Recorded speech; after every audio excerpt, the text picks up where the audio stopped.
It was a Friday night, the kind that begged for mischief. The full moon hung high in the sky, casting an eerie glow over the city streets. The air was thick with humidity and the promise of adventure. A mist clung to the ground, swirling around the feet of anyone brave enough to be out at this hour. 4 friends, Max, Jessica, Chris, and Ashley, huddled together under the flickering light of a street lamp. Their faces were a mix of excitement and apprehension. They were restless, bored, and looking for a thrill, the kind of thrill that only comes from doing something you know you probably shouldn't. Max, always the daredevil, suggested they go to the old cemetery on the edge of town. His eyes sparkled with mischief as he spoke. Legend had it, the place was haunted.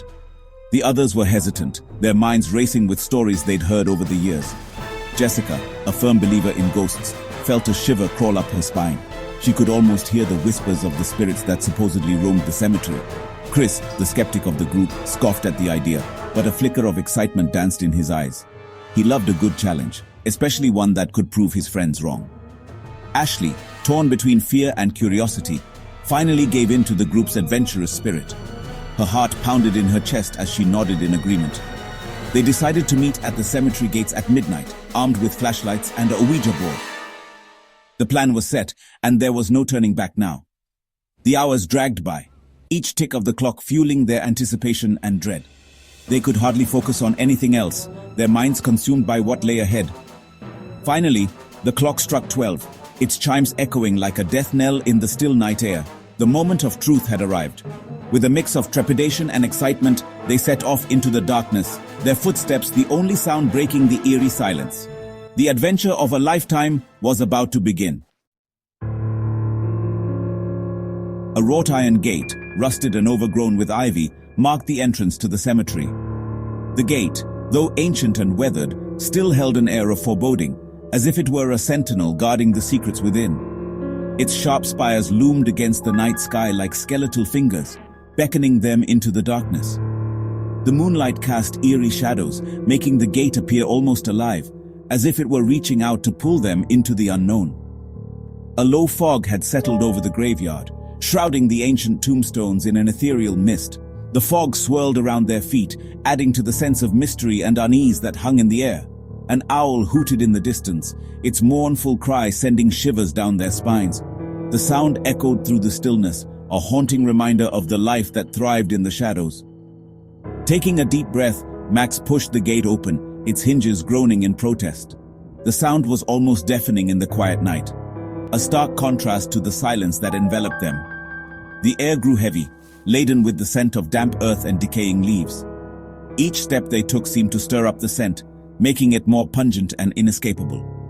They stepped inside, their flashlights cutting through the darkness, illuminating moss-covered headstones and crumbling statues. The beams of light danced across the stone surfaces, revealing the wear and tear of time. The cemetery was a labyrinth of shadows and whispers, a place where the living felt like intruders in a realm of the dead. Every rustle of leaves and distant whisper seemed to carry the weight of countless untold stories. They found a clearing amongst the overgrown graves and spread out an old blanket they had brought with them. The clearing felt like a small sanctuary amidst the chaos of the overgrown cemetery. The Ouija board, its planchette gleaming faintly in the darkness, lay in the center. It seemed to pulse with an energy of its own, as if it were waiting for them to unlock its secrets. With a mixture of excitement and trepidation, they placed their fingertips on the planchette, their hearts pounding in unison. The air around them seemed to thicken, charged with anticipation and the unknown. "Is anyone there?" Jessica whispered, her voice barely audible above the rustling leaves. The air grew colder, and a sense of unease settled over the group. For a moment, nothing happened. Then slowly, almost imperceptibly, the planchette began to move. It glided across the board, stopping at different letters, spelling out words that sent chills down their spines. H-E-L-P, it spelled, the letters appearing like ghostly apparitions in the darkness. Fear prickled at the back of their necks, but curiosity outweighed their apprehension. They continued to ask questions, their voices hushed whispers in the stillness of the night. The planchette moved with increasing speed, its answers becoming more cryptic, more unsettling. They learned of a restless spirit, trapped within the cemetery walls, yearning for release. The air grew heavy with a palpable sense of dread, the darkness pressing in on them like a suffocating blanket. Suddenly, a twig snapped in the nearby shadows, breaking the spell. Startled, they spun around, their flashlights darting across the darkness. The shadows seemed to dance and writhe, taking on menacing forms. For a moment, they saw them, shadowy figures lurking amongst the trees, their eyes glowing ominously in the darkness. A collective gasp escaped their lips as adrenaline surged through their veins. "Who's there?" Max shouted, his voice echoing through the graveyard. The only response was the rustling of leaves and the pounding of their own hearts. They shone their flashlights into the darkness, but the figures had vanished. Fear propelled them to their feet, their earlier excitement replaced with a primal urge to flee. They gathered their things in a frenzy, the Ouija board forgotten on the ground. Stumbling over headstones and tripping over roots, they raced through the darkness, desperate to escape the cemetery's clutches. They burst out of the cemetery gates, gasping for breath, their chests heaving. They decided to head for the nearby school park, hoping to find some sense of normalcy, some semblance of safety. The park, usually bustling with activity during the day, was deserted at this late hour. The swings hung motionless, and the slides loomed eerily in the moonlight. As they made their way across the deserted playground, they noticed a group of teenagers huddled on the far side of the basketball court. Their laughter carried on the wind, a jarring contrast to the eerie silence they had just left behind. Relief washed over them. They were not alone. They were about to call out to the group when a figure detached itself from the shadows and began walking towards them. He was tall for his age, probably no older than 14, with a shock of dark hair and a sullen expression. He wore a hooded sweatshirt, its darkness obscuring his features. The boy stopped a few feet away from them, his eyes narrowed, his hands thrust deep into his pockets. He didn't speak, but a strange, unsettling aura emanated from him, setting their teeth on edge. The hairs on the back of their necks stood on end. Something didn't feel right. "Hey," Max said, trying to sound casual, but his voice betrayed a hint of nervousness. "What are you doing out here so late?" The boy remained silent, his gaze unwavering. He took a step closer, and they noticed something glinting in his hand. It was a knife. The moonlight glinted off its sharp blade, sending a shiver of fear down their spines. Their blood ran cold. This was no ordinary pocket knife. This was a hunting knife, its serrated edge glinting menacingly in the darkness.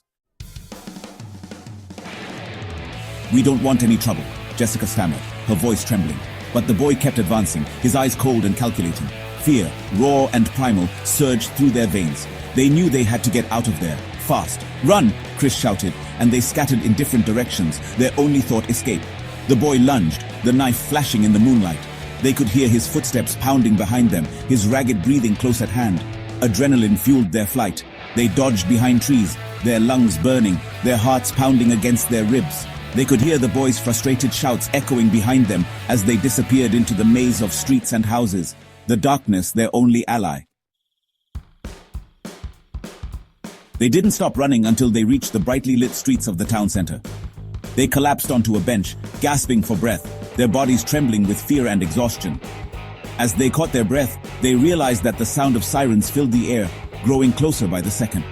They watched as 2 police cars screeched to a halt near the entrance to the park. Relief washed over them, mixed with a lingering sense of disbelief. They had escaped, but the memory of the encounter, the glint of the knife in the moonlight, would forever be etched into their minds. The police officers took their statements, their faces grim. They had apprehended the teenager, the knife still clutched in his hand. He hadn't resisted arrest, his eyes vacant, his expression blank. They learned later that he had a history of violence, a troubled past that had culminated in this terrifying encounter. As the sun began to rise, casting a warm glow over the town, the first light of dawn painted the suburban streets in hues of gold and amber. The quiet houses stood as silent witnesses to the events of the night. They made their way home, physically and emotionally drained, their steps heavy with the weight of what they had experienced. The streets, usually bustling with life, were eerily quiet, mirroring their somber mood. The events of the night had shaken them to their core.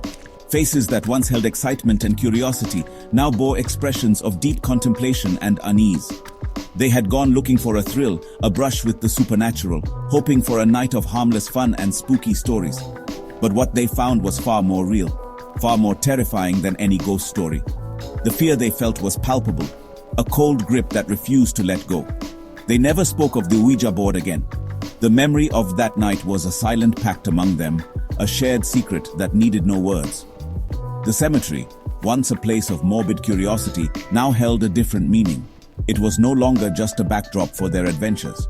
It became a symbol of their brush with danger, a stark reminder of the darkness that lurked beneath the surface of their seemingly ordinary lives. Every time they passed by, they were reminded of that night, of the thin veil that separates the known from the unknown. They had learned a valuable lesson that night, one that would stay with them forever, a lesson about the boundaries that should not be crossed. Some doors are better left unopened, some mysteries better left unsolved. The thrill of the unknown, once so enticing, now seemed a dangerous temptation. Some thrills are not worth seeking, some adventures not worth the risk. The experience had a profound effect on them, forging a bond of shared fear and relief. They found solace in each other, knowing they had faced something extraordinary together. They had faced their mortality, their vulnerability, and emerged from the darkness forever changed. They carried the scars of that night, not on their bodies but on their souls, a stark reminder of the fragility of life and the ever-present potential for chaos. The dawn brought a new day, but the memories of that night lingered, a shadow that would follow them always. They carried the scars of that night, not on their bodies, but on their souls, a stark reminder of the fragility of life and the ever-present potential for chaos.